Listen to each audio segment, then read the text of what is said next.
Je me tourne vers mon dernier invité, le général Martinez. Vous êtes au bout du fil, mon général? Oui, bonjour Henri Dubos.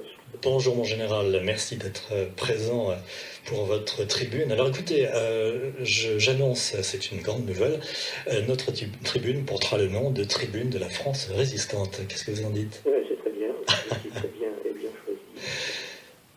Votre éditorial du 14 avril dernier était intitulé « La guerre est une chose trop sérieuse pour ne la confier qu'à des civils ». Oui. Bon, c'est évidemment un clin d'œil à Clémenceau. Absolument, mais en tournant l'affaire, la guerre, c'est vrai, est une chose trop sérieuse pour la confier à des militaires, mais à l'inverse, eh bien, on peut dire que la paix est une chose aussi trop sérieuse et qu'on pourrait peut-être penser à ne pas la confier qu'à des civils.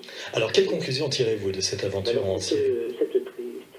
Cet éditorial dont vous parlez, il n'est pas daté du 14 avril, il est daté du 13. Ah oui, en effet, vous avez raison, c'était la veille. Et il s'est passé quelque chose à 14. La veille au soir, tardivement d'ailleurs, parce que je venais de le terminer, et bon, le lendemain, les frappes ont lieu. Voilà, le 14 en effet, et vous avez écrit cet éditorial le 13, donc la veille. Absolument, donc si vous voulez, sur l'hypothèse que j'émettais, je me suis trompé, puisque les frappes ont eu lieu, mais sur le contenu de mon éditorial, eh bien, mon argumentation, je considère qu'elle est toujours entièrement valable et toujours d'actualité. Alors, de quelle argumentation s'agit-il? Si vous voulez, face à ce qu'on... vous avez remarqué d'ailleurs que les frappes le 14 avril, nous sommes le 27, donc à peu près une bonne dizaine, une bonne quinzaine de jours, on n'en entend plus parler.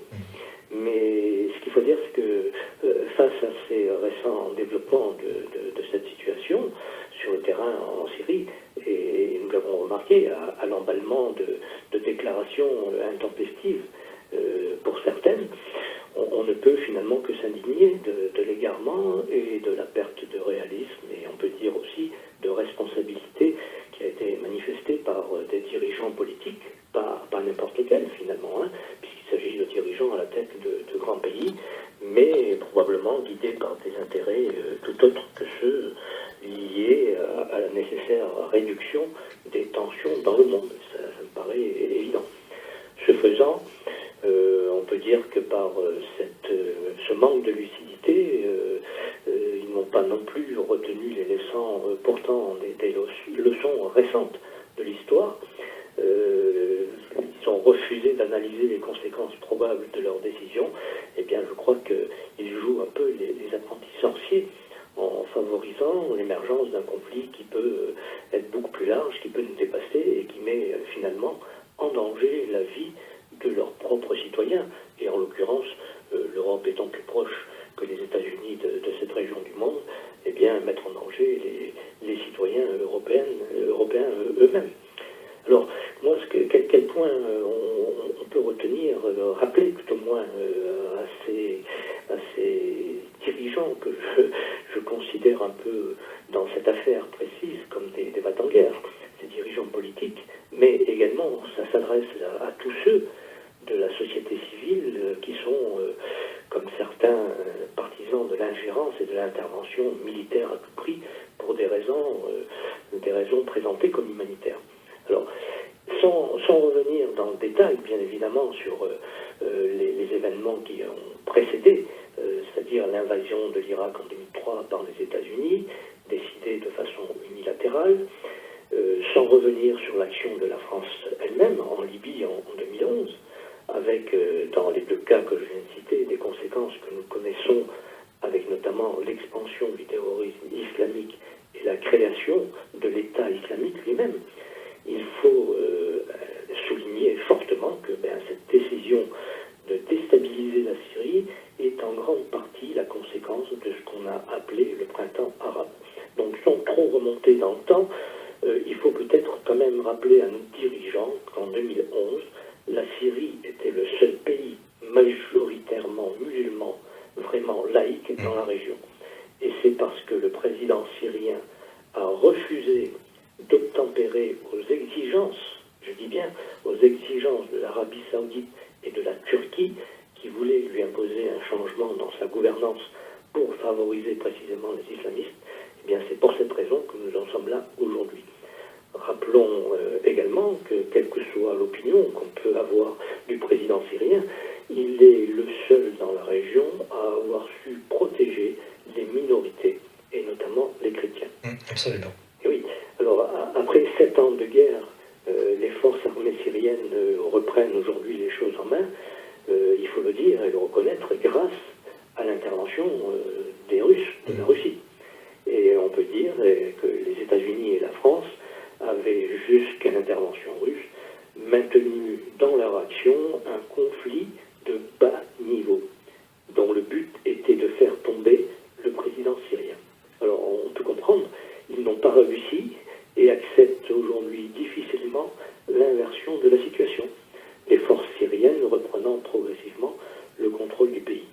Donc vous pensez que cette histoire de la Ghouta, c'est une provocation de leur part? Et objectivement, on ne voit pas pourquoi elles auraient utilisé des armes chimiques le 7 avril à Douma, alors que la reconquête de l'ensemble de ce secteur était pratiquement réalisée. C'est un argument de bon sens, en effet. Les frappes auxquelles la France a participé constituent quand même un événement d'une extrême gravité, et je dirais extrême gravité pour plusieurs raisons. Je vais essayer de m'en expliquer. Tout d'abord, le président français affirme avoir des preuves. Alors, je veux bien, il ne les a toujours pas montrées. D'utilisation d'armes chimiques. Une insistance de plusieurs personnalités de vouloir les voir. Si on se réfère au document qui a été fourni à la presse, ce document est intitulé « Évaluation », en fait, on se rend compte que le document a été diffusé par le ministère des Affaires étrangères, c'est un document qui a été établi à partir d'informations de sources ouvertes, c'est-à-dire des témoignages, des vidéos, des images, etc. Mais ce n'est pas une évaluation, ce ne sont pas des preuves établies par, je dirais, un organisme habilité, comme par exemple la direction du renseignement militaire. C'est le travail de cette direction et d'autres organismes de ce type, dans des cas comme celui-là, de fournir à nos dirigeants les preuves matérielles pour pouvoir décider de façon indépendante d'une telle opération. Or, ce n'est pas le cas. Et je pense que là, peut-être que les journalistes, les grands médias pourraient s'interroger et aller creuser, parce que nos chefs militaires le savent pertinemment. On leur a forcé la main sur cette affaire. C'est évident. Alors bien sûr, la Grande Muette, comme son nom l'indique, ne s'explique pas, mais je suis persuadé que dans cette histoire, eh bien, les chefs militaires ont exécuté forcément les ordres, mais ils n'en pensent pas moins. D'autre part, malgré les déclarations et affirmations pour essayer de nous expliquer la légitimité de ces frappes, comme l'a fait le président, la France a quand même participé à une opération sans mandat de l'ONU. Donc c'est quand même un précédent, c'est quand même une action très grave. Par ailleurs, je dirais plus grave encore, la participation française découle, à mon avis, et là, bon, je m'avance, je n'exprime que mon point de vue, cette participation découle d'arrière-pensée du président français, qui avait besoin de s'afficher comme le nouveau leader européen, comme vous le savez, quelques jours avant sa visite d'État aux États-Unis. Il pensait également, j'en suis persuadé, probablement en tirer des bénéfices, et qu'avec ce gage fourni aux États-Unis, il pouvait ensuite influencer son homologue américain sur notamment l'Iran et les accords sur le climat. Comme vous le savez, on a suivi son périple, ses déclarations, leurs échanges. Finalement, il n'en est rien, et on peut même dire que son pari est un cuisant échec. D'autant que ce pari reposait, et là, l'avenir nous le dira probablement, sur un mensonge. Et ça, c'est grave. Enfin, si je puis dire, on voudrait pousser certains pays à s'armer encore plus et à s'engager dans le nucléaire militaire, qu'on ne s'y prendrait pas autrement. Là, je reviens sur le cas de l'Iran. On sait que le président Trump est hostile au traité qui a été signé par un certain nombre de pays avec l'Iran et par son prédécesseur, le président Obama, et qu'il crois, de remettre en cause ce traité.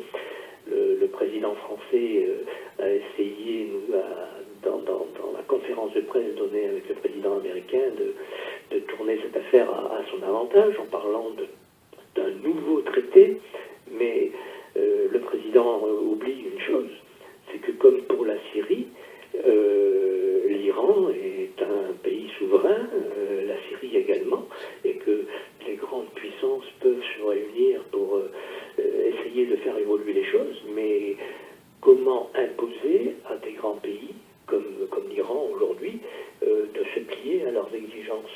D'ailleurs, on l'a bien vu, les responsables iraniens sont montés assez rapidement au créneau pour dire que voilà, ils n'étaient pas du tout d'accord. Donc, je crois que dans cette affaire des frappes sur la Syrie, c'est un vrai sujet dont on risque de voir des répercussions dans les semaines et les mois qui vont venir. Écoutez, mon général, il nous reste, je vois, 4 minutes, un peu plus. Nous avions prévu deux autres sujets, à savoir la tribune du général Soublet, oui. Et puis également quelque chose d'important, c'est le manifeste contre l'antisémitisme, oui, contre le nouvel antisémitisme. Je crois que nous allons faire un choix. Qu'est-ce que vous me proposez? Je vais être très rapide sur la tribune du général. Allez-y, nous vous écoutons. Chacun a pu la lire. On ne peut être que d'accord avec les termes qu'il utilise. D'ailleurs, il y a un terme assez fort qui est utilisé, que le problème doit être réglé de façon un peu militaire. Donc, je suis entièrement d'accord avec lui. Vous parlez de la tribune du général de Soublet, effectivement. Oui. Général de gendarmerie. Voilà, simplement, je dirais que cette tribune, oui, personne ne peut être contre, on est tous d'accord, mais elle s'inscrit, à mon avis, dans un discours déjà un peu, comment dirais-je, le général Soublet est un petit peu engagé dans un mouvement plus ou moins politique déjà, et on sent déjà dans ses écrits cette volonté de ne pas trop passer au-delà de la ligne du politiquement correct. Puisque, si vous voulez, dans la partie introductive, il parle du fait qu'il y a des répercussions graves qui pourraient faire basculer dans la haine de l'autre. Alors on ne sait pas... Oui, en effet, il parle de la haine de l'autre, voilà, comme d'une ligne rouge à ne pas franchir. Mais il met un A majuscule à autre. C'est une précaution oratoire qu'il prend pour rester un peu dans le politiquement correct. Voilà, je n'en dirai pas plus. On est tout à fait d'accord avec lui sur les mesures qu'il préconise. Bien sûr. Et donc, il parle de moyens militaires, il parle également de moyens juridiques. Je pense que vous êtes d'accord aussi là-dessus. Absolument, tout à fait. On est d'accord sur l'ensemble. Voilà. Donc, malheureusement, en 2 minutes, voilà. Le manifeste des 250 intellectuels, journalistes, etc., voilà, sur le nouvel antisémitisme. Sur la tribune des 300 contre l'antisémitisme, bien, je crois que personne ne peut s'élever contre cette tribune. On a eu une réponse de 30 imams dans les jours qui ont suivi à cette tribune, ce qui est, je dirais peut-être c'était logique. Ce qui l'est moins, c'est que le texte de ces imams, eh bien, nous apprend que finalement on ne pourra pas changer grand-chose, sauf si nos autorités politiques souhaitent imposer la loi, nos règles à l'islam en France. Parce que ce que l'on peut retenir de cette réponse des 30 imams, c'est que finalement ils considèrent qu'on attaque le texte sacré en disant que les versets, certains versets appellent finalement à la haine des Juifs, mais il faut quand même rappeler qu'il y a des chrétiens. Il y a des chrétiens également, hein. Donc là-dessus, il n'y a pas de secret. Alors, d'après eux, ce serait quand même, cette tribune des 300 contre l'antisémitisme serait d'une violence inouïe. On croit rêver. Mais j'avoue que dans cette réaction, on retrouve ce refus absolu d'accepter la critique et l'interpellation sur le contenu d'un texte qu'ils disent sacré. Mais le Coran est le verbe incréé de Dieu, écrit de toute éternité sur les tables sacrées du paradis. Qu'est-ce que vous voulez changer une virgule? Oui, on voit bien qu'il n'y aura jamais d'islam de France et qu'il est urgent que le politique, comme je le disais, s'il ne veut pas que la société se fracture et dérive vers la confrontation,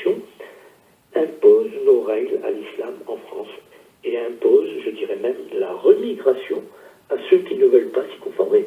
C'est simple. Très bien. Écoutez, ce sont sur ces paroles donc très fortes que nous allons achever cette tribune. Merci infiniment, mon général, et je compte sur vous pour la prochaine tribune dans un mois. Je crois malheureusement que vous ne pourrez pas être à la fête de Radio Courtoisie le 10 juin. Oui, parce que, comme je vous avais dit, je crois que sur le calendrier, on a une réunion importante. Bon. Écoutez, ça sera avec regret, parce que je pense que nos auditeurs vous auraient salué avec beaucoup de plaisir. Absolument, tout à fait. Merci infiniment, mon général. À très bientôt. Je vous en prie, à bientôt. Au revoir. Voilà, l'émission tire à sa fin.